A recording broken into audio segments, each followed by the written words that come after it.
There is a strong suggestion that the kids who have mental health conditions are using more screen time. How many of you guys would put their hand up to say that they'd be okay if social media didn't exist at this moment in time in their world?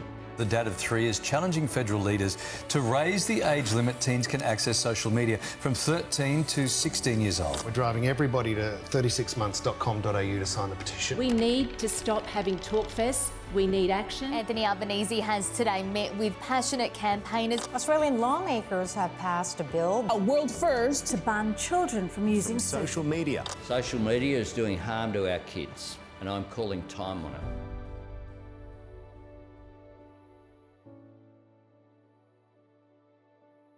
My name is Greg Atwell's Director of 36 Months. In 2024, we led a national campaign to raise the minimum age of social media from 13 to 16, the first law of its kind anywhere in the world.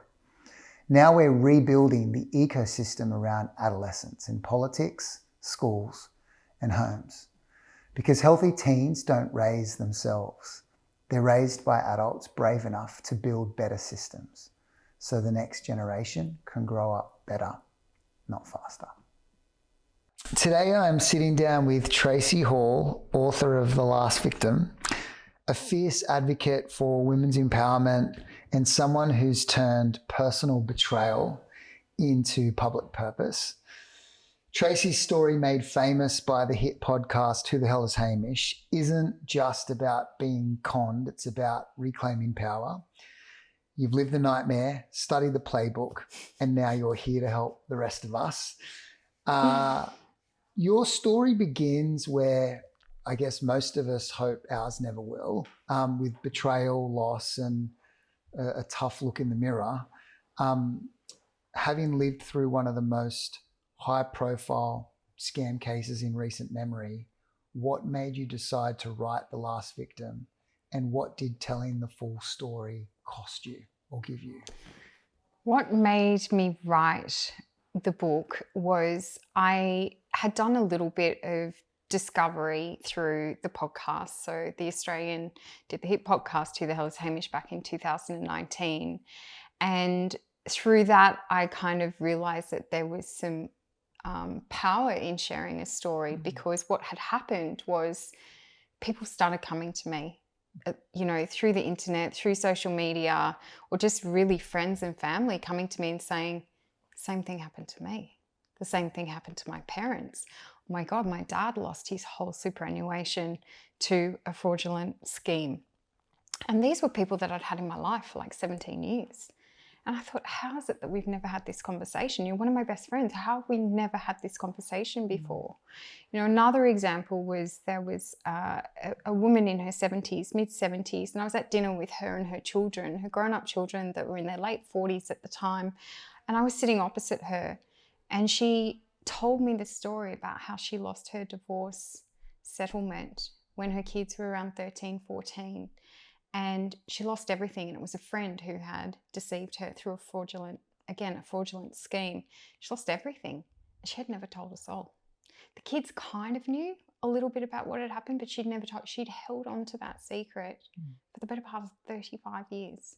And she's sitting at the table and she's crying, and there was so much relief in her sharing that story with me. And what I came to understand was that there was power in sharing stories to release people of their own shame. And for me, of course, it helped me as well. But the book was really, it came about because something like this is really, really hard to express or explain in a 2-minute morning show soundbite. And I'd done those interviews, or a small newspaper article with a really clickbaity headline. It was almost like I needed 80,000 words to explain exactly how something like this could happen to someone like me. And so with that, I just started exploring writing the book, and a year later, that's what we have. Wow.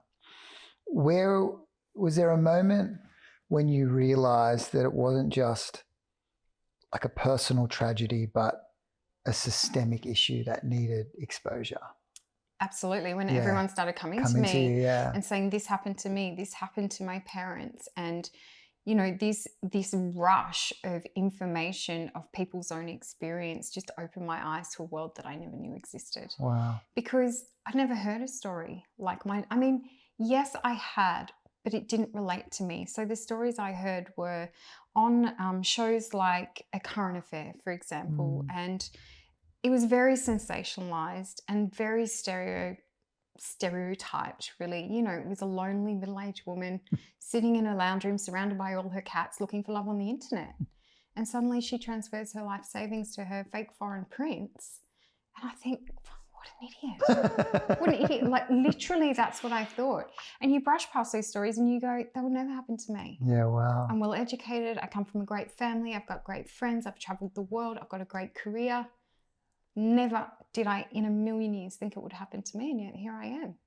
I lost my life savings to a man I met on the internet who pretended to love me. Wow. So it's not that much different. And this is where it came to light. And there's not just sort of romance and finance scams. There's a scam for everybody. Everybody is susceptible to being defrauded, and it's happening, you know, in Australia. $3 billion is lost to scams every year. Globally, it's a $1 trillion industry. Wow. It's bigger than the global illicit drug trade. Wow. So once you start going down that rabbit hole, you realise how prolific it is. Well, you didn't just survive it, you studied it. What surprised you most as you began to dig into the psychology and mechanics of fraud? The consistency. Every scam or every fraud or every financial crime follows a very typical psychological path. Essentially, a scammer's main aim is to get you into a heightened emotional state by eliciting one or more of, you know, key emotions like fear, love, hope, or what's the other one? Fear, hope, love. Just forgotten the other one. Anyway, it'll come back to me. So their aim is to get you in a heightened emotional state by listening fear, hope, or love. And, you know, essentially, once you're in that heightened emotional state, your rational brain has been hijacked. And then you throw over the top some urgency, because when it comes to scams, everything is urgent. Even if someone's groomed you for a year, when it comes to extracting money, it's urgent. So they're getting you in a state where you don't think. And typically it comes with a charismatic individual. And what we know is that our logical thinking is actually suspended in the presence of a charismatic individual. And then on top of that, what you'll generally find, and the pattern of behavior, is that the person who is scammed or defrauded will have some type of situational vulnerability going on at the time. And that could be anything from doing too many things at once. It could be you've got jet lag. It could be you've had a big night. It could be you're really tired. It could be that you're working a really big job. You've also got kids to look after and you're running a household. It could be any number of things that make us vulnerable in any given hour, day, week, or month of the year, that if they hit at the right time and you have those other things in play, then success is guaranteed. Wow. Yeah. Wow. What did you learn about yourself and about predators that you didn't know before all this happened? What did I learn about myself? Gosh. I mean, I think I've said it, I never thought it would be me. You know, I never, you know, one of the best things we can do is to humbly accept that it could happen to us. Wow. And I think when you partner that with I never thought it would be me, you kind of go, well, that's when you're twice as vulnerable, is when you think it won't be you. So I learned that I had vulnerabilities far beyond what the obvious ones were. So yes, I was navigating a divorce when I met Hamish. Yes, I was looking for companionship. I wasn't looking for another husband. I wasn't looking to be swept off my feet. I was in my early 40s. I wasn't going to have any more children. I wasn't looking for any of those things. I was just looking for a companion. And I think that's a very natural thing for us to do. And yet my vulnerabilities were, yes, I was navigating a divorce, but my other vulnerabilities were, you know, I was single parenting. I was working a huge job at eBay. I was running a big team, managing a huge budget. I was working really, really long days. And so I was tired. I was stretched. I was exhausted. And those are your vulnerabilities, as much as navigating an emotional divorce and being vulnerable to finding companionship. So those things I really didn't understand about myself or about this type of crime. And predators have a way of doubling down on those vulnerabilities. So it's not the vulnerability that is the problem, because we're all going to be vulnerable. That's fine. It is the exploitation of the vulnerability by the predator that is the crime. And because we're human and we're not going to stop being human, everyone's going to be vulnerable at some point. So there's always going to be an opportunity for these people. Wow. You said that so articulately, by the way. Oh, there you go. Yeah. And why do you think intelligent, capable people like yourself can still fall victim to this kind of manipulation? Because it has nothing to do with intelligence. Okay, yeah. Nothing. 60% of the people that get scammed globally have a university degree. Wow. There was a report that was released by GASA, the Global Anti-Scam Alliance, recently, and they interviewed 26,000 people globally across every region, every country, every scam type. 60% of them had a university degree. It has nothing to do with intelligence. And in fact, intelligent people are more likely to be scammed and defrauded because, like me, we never think it will happen to us. We think we're smarter than that. We think we're better than that. And so that makes you slightly more vulnerable, I think. But it is not about intelligence. It's about emotional manipulation and these biases that we have and the way that our brain tricks us into feeling a sense of security when we're around charismatic individuals, for example, or an opportunity that's presented to us, or any other type of vulnerability that they tap into. They are the things, they are our blind spots. So it's got nothing to do with how smart you are. Wow.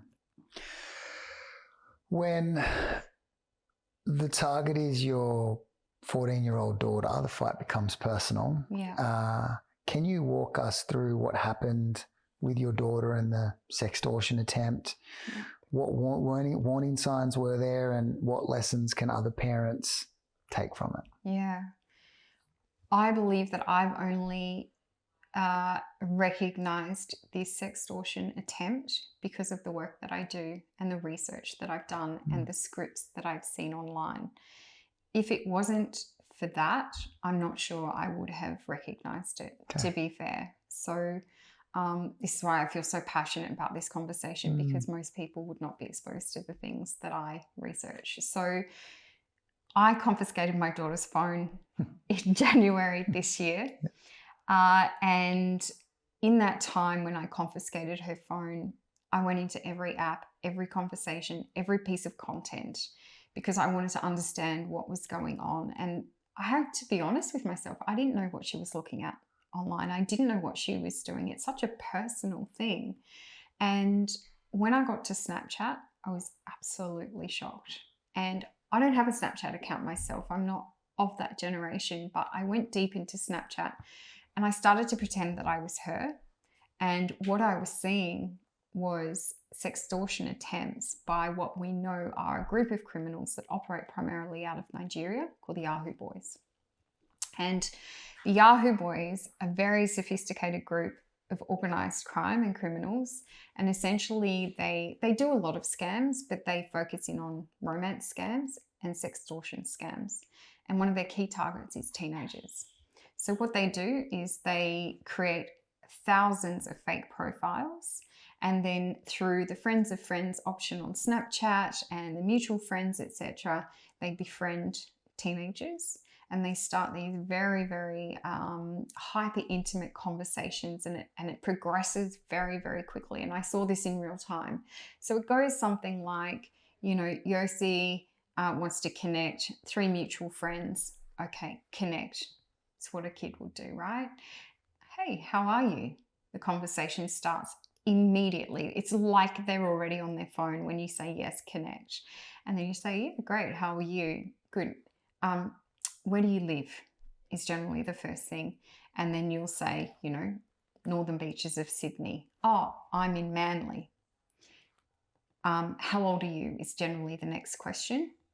I'm 15. Oh yeah, me too. I'm 16. And then it moves very, very quickly to things like WDYLL. What do you look like? And ordinarily, you know, the teenagers will send a picture of themselves, and it might be just a picture of you know, their head or what they're doing, or, you know, and then it goes on to DYS. Do you send? And of course, I didn't know what that meant. And I was pretending to be my 14-year-old daughter. So I said, send what? And it came back and it said pics. And I wrote back and said, what kind of pics?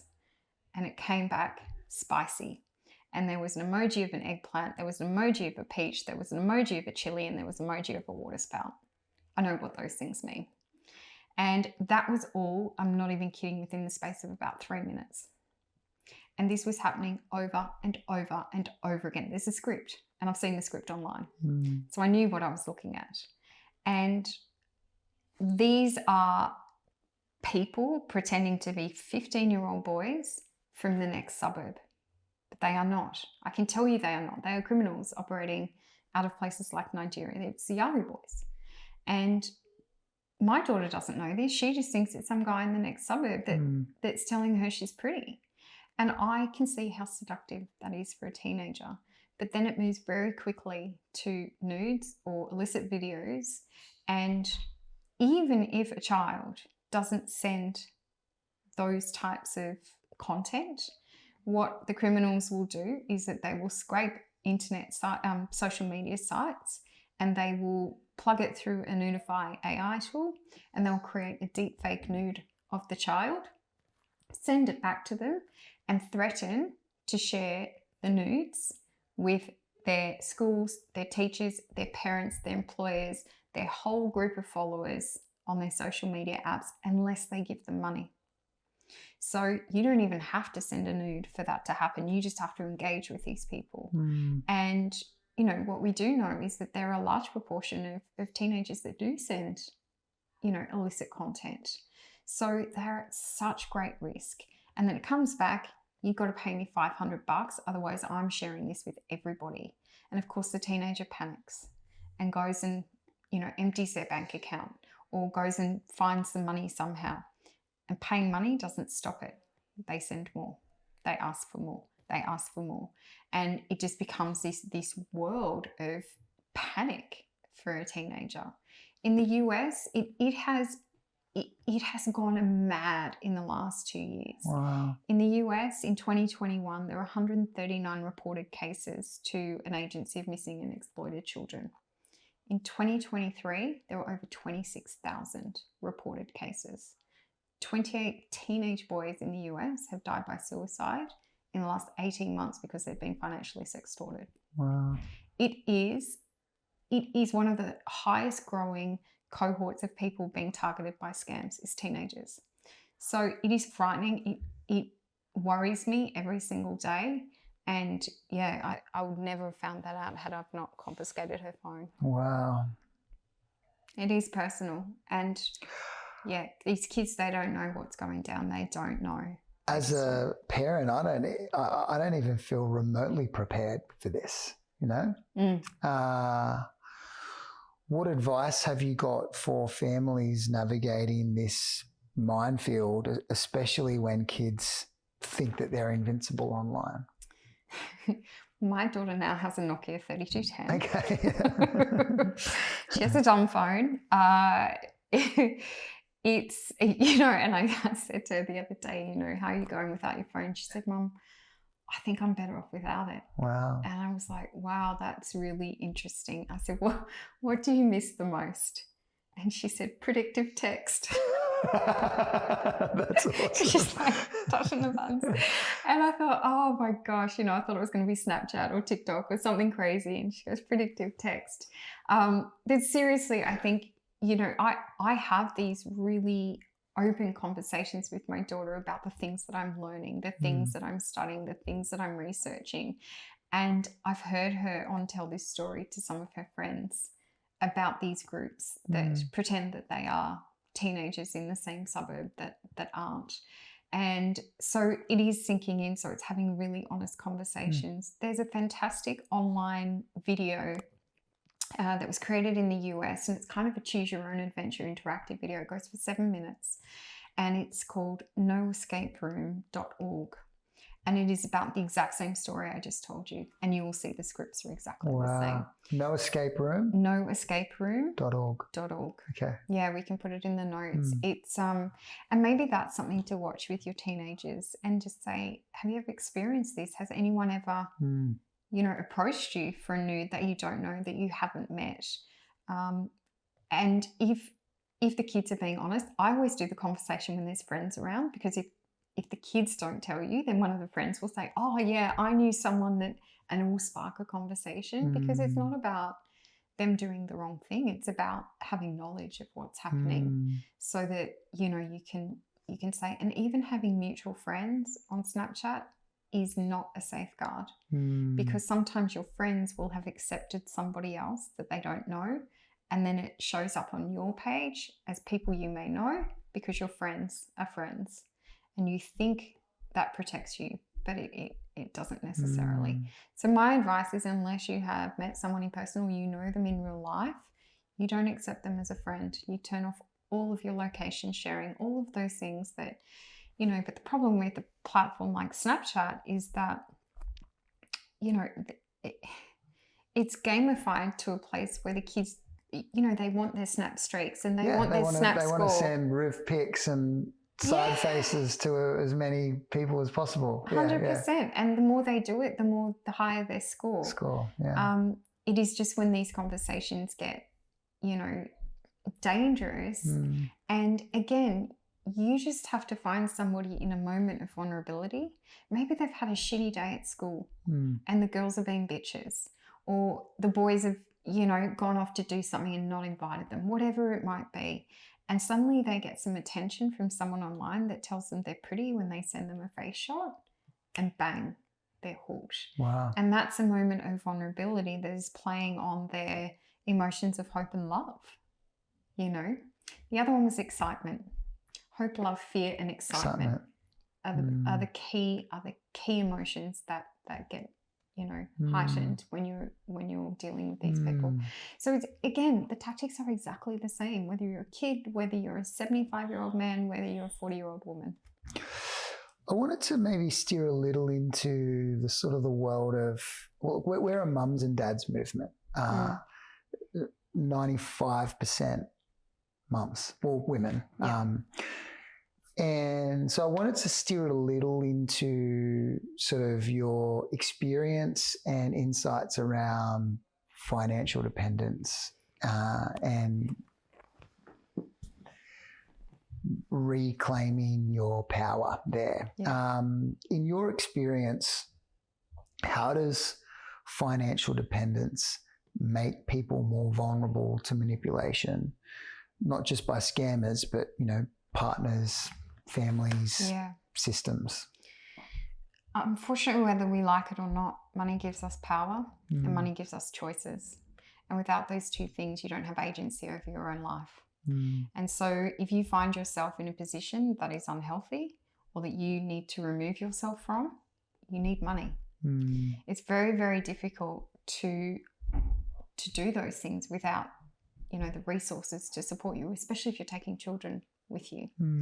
So, financial independence, financial security, and financial empowerment is key. I think a lot of women, and certainly I was in this situation, was I gave that away to Hamish way too easily. If I'm honest, I felt grateful that he was offering to help me with something. I was stretched. And he said, let me help you. Let me help invest your money. And of course, he presented himself as a financial, expert and an investment, an investment guru, all the things he did to make me believe he was that person. But if I'm really honest, I gave it too easily. I didn't ask enough questions. I didn't do enough research. I didn't protect the money that I had worked my whole career for tightly enough. And I just felt grateful that he was offering to help me. And, you know, in retrospect, I should have given him some other shitty job that I had to do, like the laundry or unpacking the dishwasher.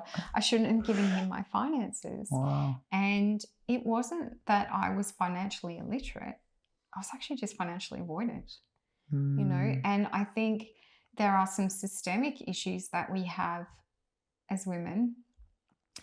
And unfortunately, this is a bit of a gendered conversation, but, you know, we intrinsically believe that our partner or our male counterpart is better at money or better at finances than us. And that's for a whole bunch of different reasons. You know, there's this whole narrative around girl math and, you know, the way we're brought up and things like that.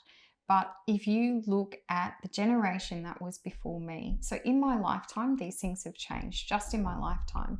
So for my mother, she couldn't get a bank loan in her name until 1974. Now, that was only a year before I was born. She had to have a male guarantor or a husband or a father.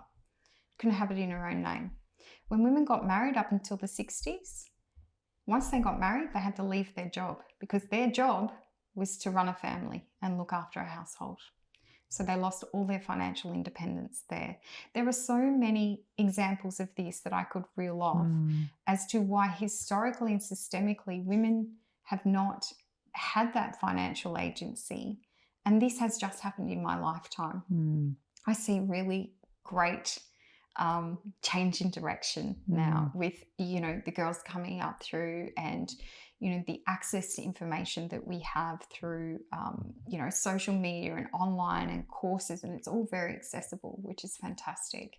But that's where you need to start with your own financial agency. You have to want to protect your money. You have to want to understand how to build wealth. You have to want to maintain your independence within a relationship.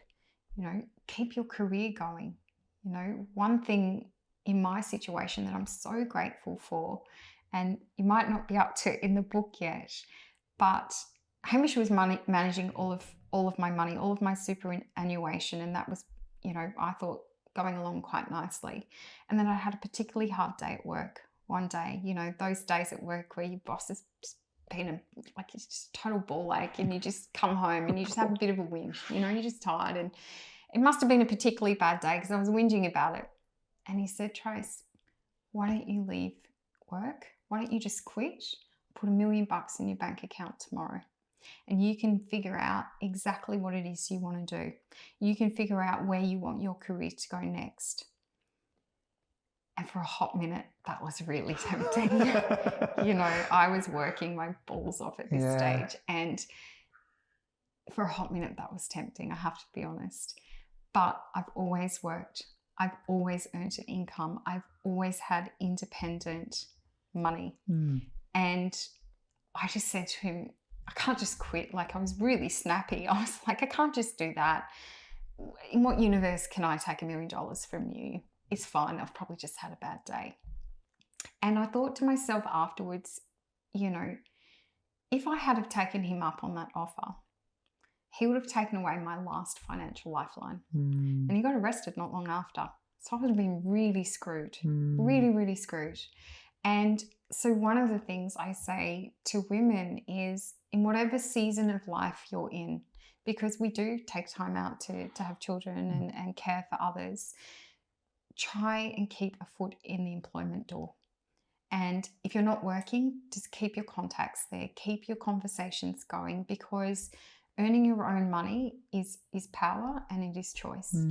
And that is one of the key things that got me out of the financial hole that I was in. I had a job, and with a job, I could move forward and I could claw back bit by bit by bit. If I hadn't had a job, I would have been totally screwed. Wow. Wow. How do we teach? I've got 2 daughters, so I'm going to ask a daughter's question. How do we teach our daughters financial independence before they're forced to need it? It's a great question. And not even for our teenage daughters, but for women in their 20s and 30s who do have financial independence until they go into a relationship. I think it's about being on the front foot. It's about being on top of it. It is about understanding money and how you manage and control it and what it brings to your life. And I think it's about not shying away from the conversations that say, you know, marriage and joining things or being in a relationship and joining finances is not a bad thing, but you should always maintain your knowledge, your access, and your awareness of what's going on. Because quite often we just go, you know what, I've got all this stuff. He or other partner can do this stuff. And it's generally because of those systemic things that we spoke about before. And there was one piece of advice that I got, which was really great, was don't outsource the education, outsource the execution if you need to. So what that means is whenever there's a conversation with a financial advisor, an accountant, or just with your partner, is not good enough to stick your head in the sand and go, you manage it, you take control of it, you do it, I trust you. Because it's not, you know, what happened to me is so incredibly extreme. But 50% of all marriages will end in divorce. And that's always a tricky situation. But what happens if you're in a loving relationship, you have no idea of the financial piece, and your partner unfortunately passes away? Where are you at then? You don't have to lose your life savings to a con man to be financially vulnerable. And what you want to do is make sure that you're not financially vulnerable or not vulnerable before that life moment hits, because it could be death, it could be divorce, it could be major illness, it could be a natural disaster, it could be any number of things that hit your life that create that vulnerability. And so beforehand, educate yourself, lean into every conversation. If you don't understand, ask again, ask a question. Just, you know, we're so intrinsically taught that, you know, it'll make us seem dumb if we ask a question. But I can guarantee you, your significant other probably doesn't understand either, you know? So they are the things that I wish I had have done.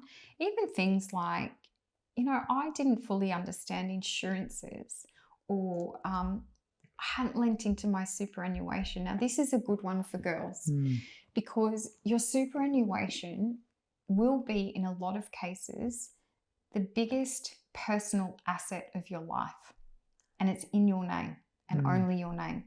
So for women to have a big superannuation bucket is a really strong position to be in. 1 in 6 women in Australia retire into poverty because they haven't taken care of their superannuation.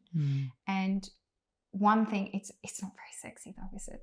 Superannuation. Yep, even the word sounds boring. Oh God, it's so boring. It's so boring. But there are like 3 simple things that you can do when you're young to put yourself in a good position for when you're older. And I mean, I learned the hard way. I lost all my superannuation. I lost 22-year career superannuation. I had to start again at 42.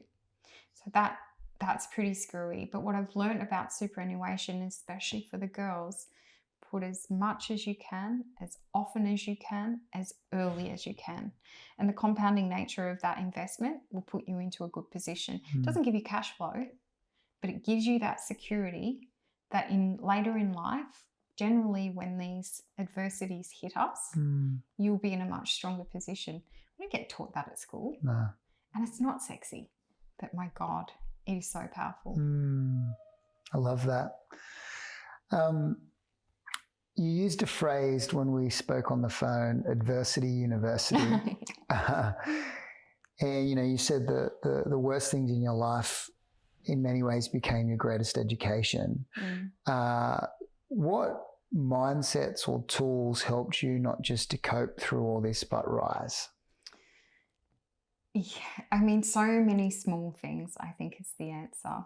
And I've done a lot of thinking about resilience, because a lot of people say to me, you're so resilient, you're so strong. And there was a lot that happened to me before Hamish even came into my life. So I had experienced death, I had experienced divorce, miscarriage, my mum got cancer, you know, I was navigating life as a single mum. It had redundancies. Like there was a lot that happened. And I think all of those things set me up for, you know, I guess a level of strength that when the shitstorm that was Hamish blew his way into my life, I could endure. And I knew that I could. I knew what grief felt like.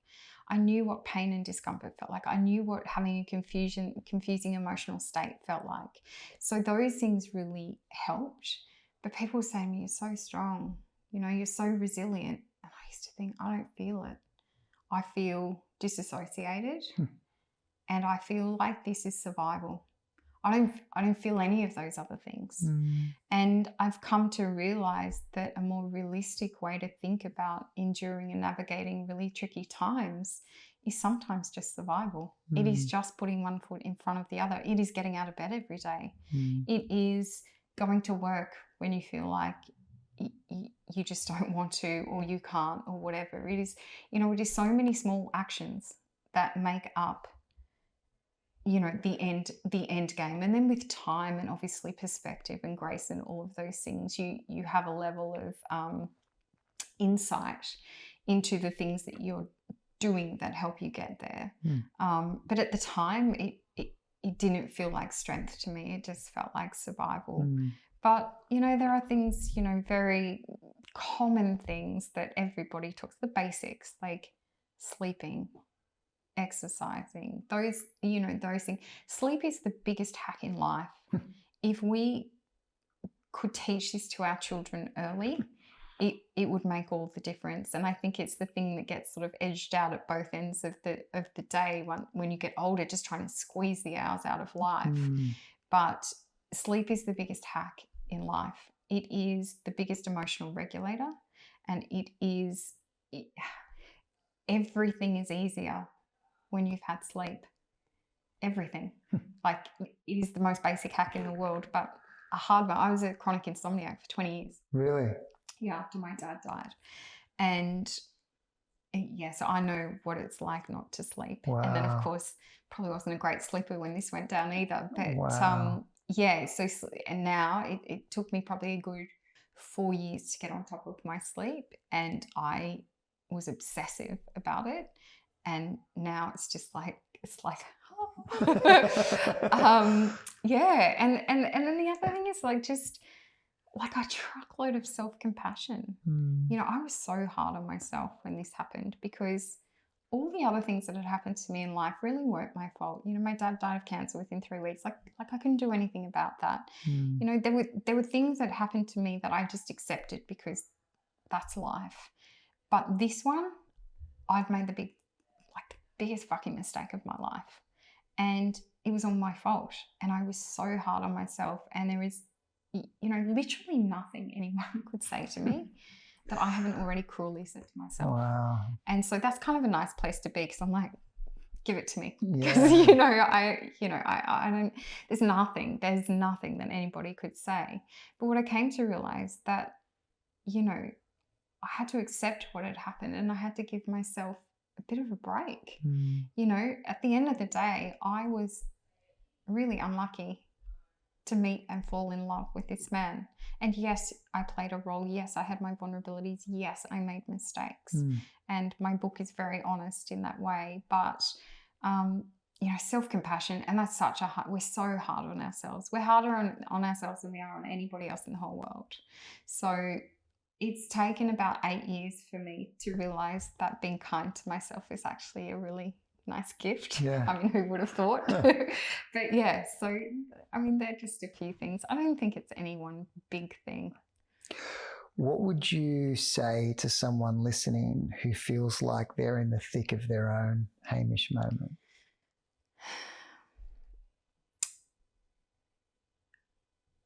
Firstly, I would say you will be okay.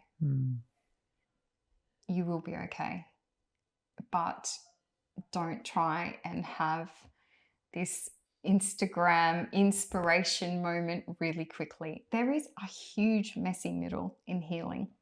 You know, we see these things happen and then we see the rise. And that seems to happen in media very, very quickly. And there is times when those stories help. You know, they give you inspiration in a moment of your own nightmare. But the reality is the messy middle is long, it's confusing, it's painful, it is sitting in your Ugg boots for 47 days and wanting to marry the pizza in front of you. Like, it is so many different things that never make an Instagram reel. And so I would say to somebody going through it, it takes time, you know, and I hate that saying, oh, time is the best healer of all, but it's true. And, you know, it's survival. Like, surviving, it's such a huge thing when you're going through a nightmare. Just getting out of bed every day, just doing the smallest things is okay. We don't have to, you know, do a sunrise yoga class and a special cacao ceremony in the morning and have a vision board that is second to none. Like, none of those things are realistic. Like, you have to be really pragmatic. What are you capable of achieving while you're going through this? And, you know, if you need professional help, you can't be expected to do it all yourself. You know, I had professional help. I went on to medication for a while. I had to get people around me to help me because I wasn't capable at the time of doing it all myself. So I think a huge, you know, first step on the path to healing is acceptance and just realizing that you're in a bit of a shithole. And that's okay. It's like fine. it's not ideal, but you don't get to the end of a healing process, and I don't know if there's ever an end, but you don't get to the end without doing all the messy middle, because you'll never learn the lessons, you will never have the insight, you will never have the perspective. You know, someone explained it to me, like, nobody gets a spiritual bypass. You just don't. You have to do the work. You have to go to that place to learn the lessons and to process and to come to peace with what has happened to you so that you can move forward. And, you know, you never get over it. You take it with you, but, you know, hopefully you move forward with a level of perspective and grace because you've done the work. Yeah. And the work looks ugly. It looks messy. It's so painful. It's sitting in your Ugg boots for 47 days wanting to marry a pizza. That's it. It's exactly what you should do. It actually sounds quite appealing right now. Yeah, no, I love that. I'm going to remember that line for a long time. Yeah, that's it. Okay.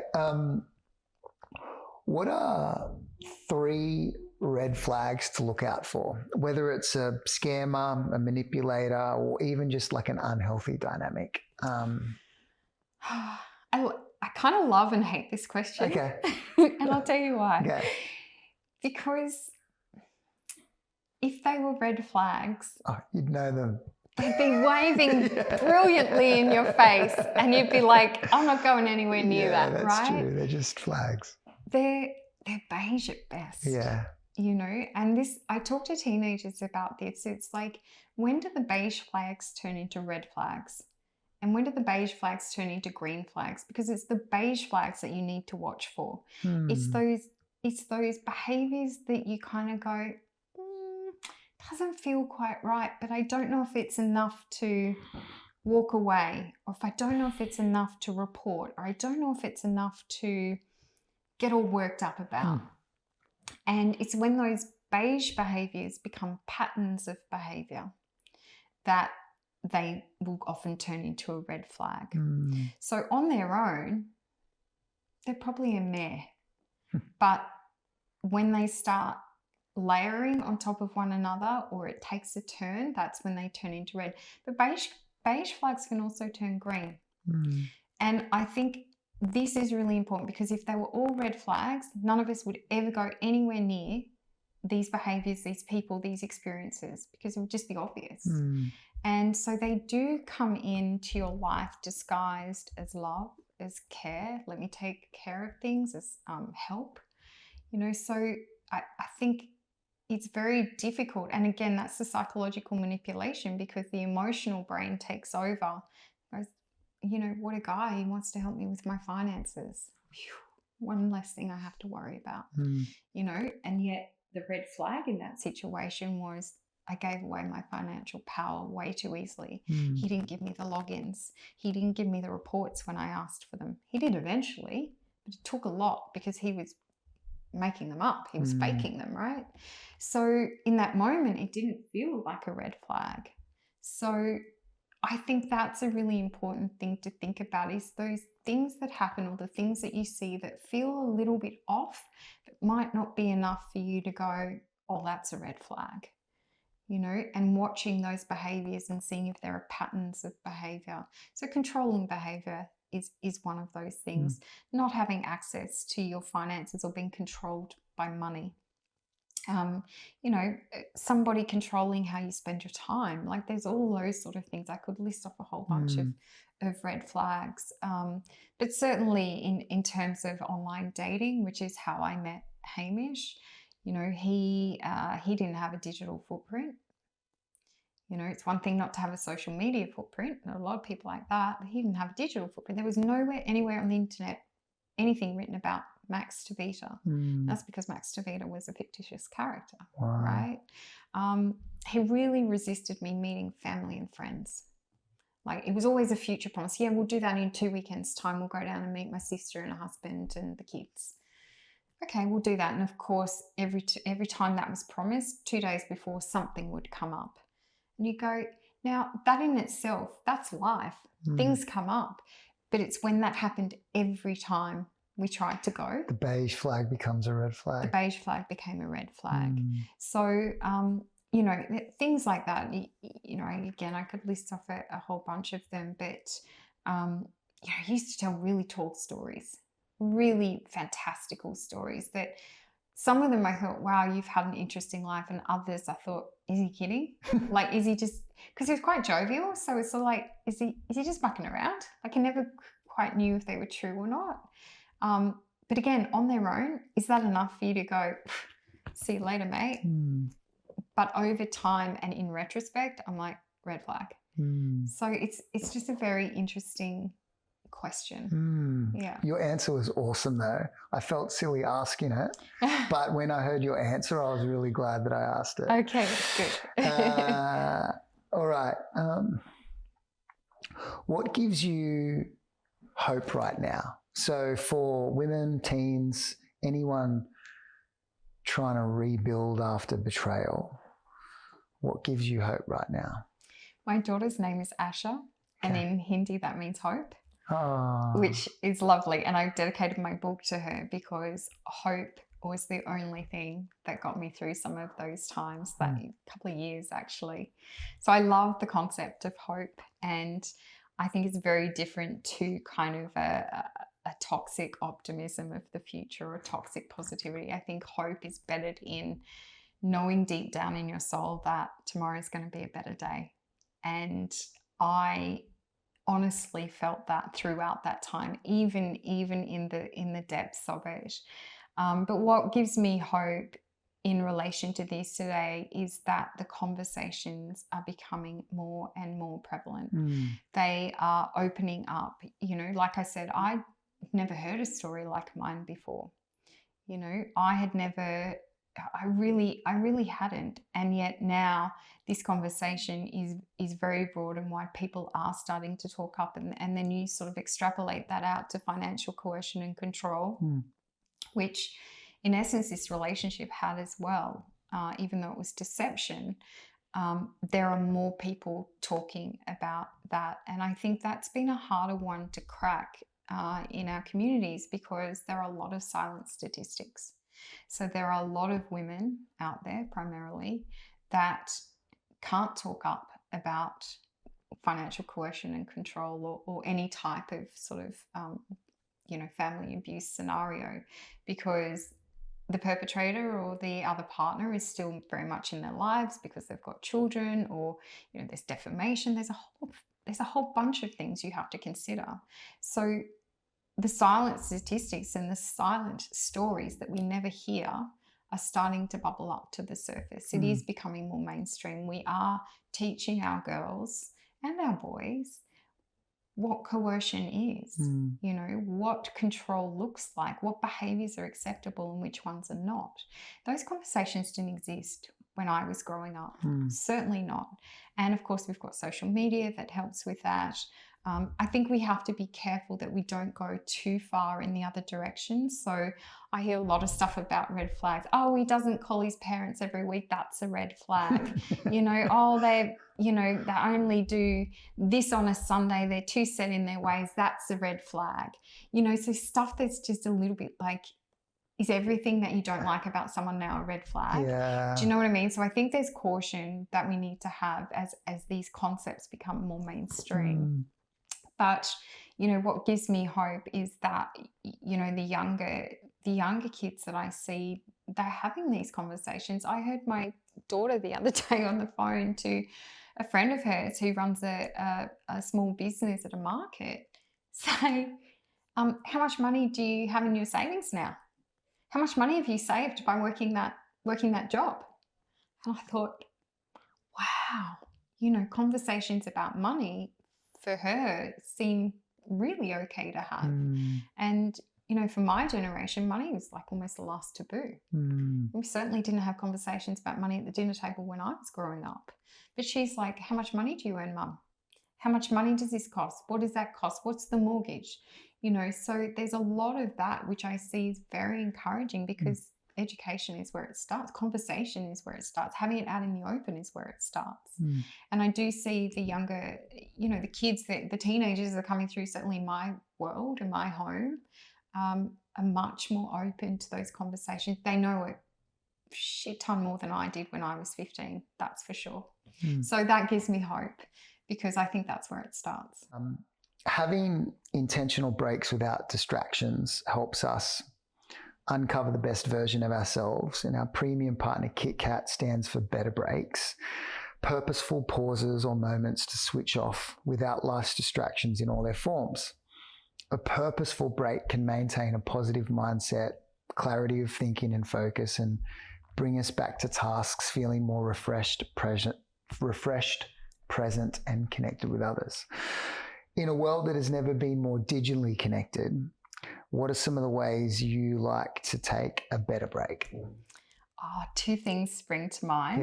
So surfing. Ah, amazing. I'm really bad at it. Okay, that classic Northern Beaches answer. Yeah, and grew up on the Gold Coast, so it was in my star chart. But yeah, surfing, because in the moment that you're trying to catch a wave, you cannot think of anything else, and the moment that you do, you're off.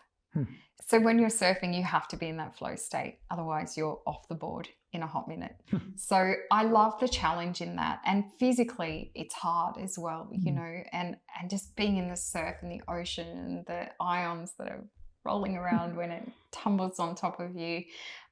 It's such a challenge for me. I'm really not great at it, but I'm trying. And the second thing that I do every week that I love is I'm in a women's soccer team. Amazing. Yeah, so I'm in a women's soccer team, and it's over 40s. We play Division 1 for Curl Wow. on the Northern Beaches. D1. Yeah, we're anyway.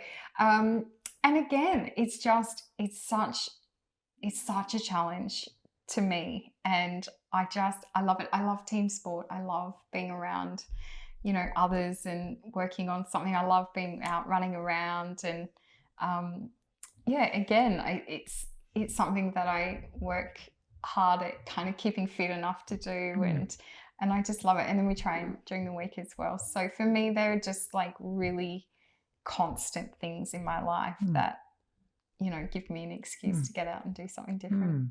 A bit of challenge and a bit of community. Yeah, I love it. You've been so incredibly articulate today, so insightful. I can't wait to listen back to this chat. I've already thought of people I'm going to share it with as well. Cool. Thank you so much for coming in today. No worries.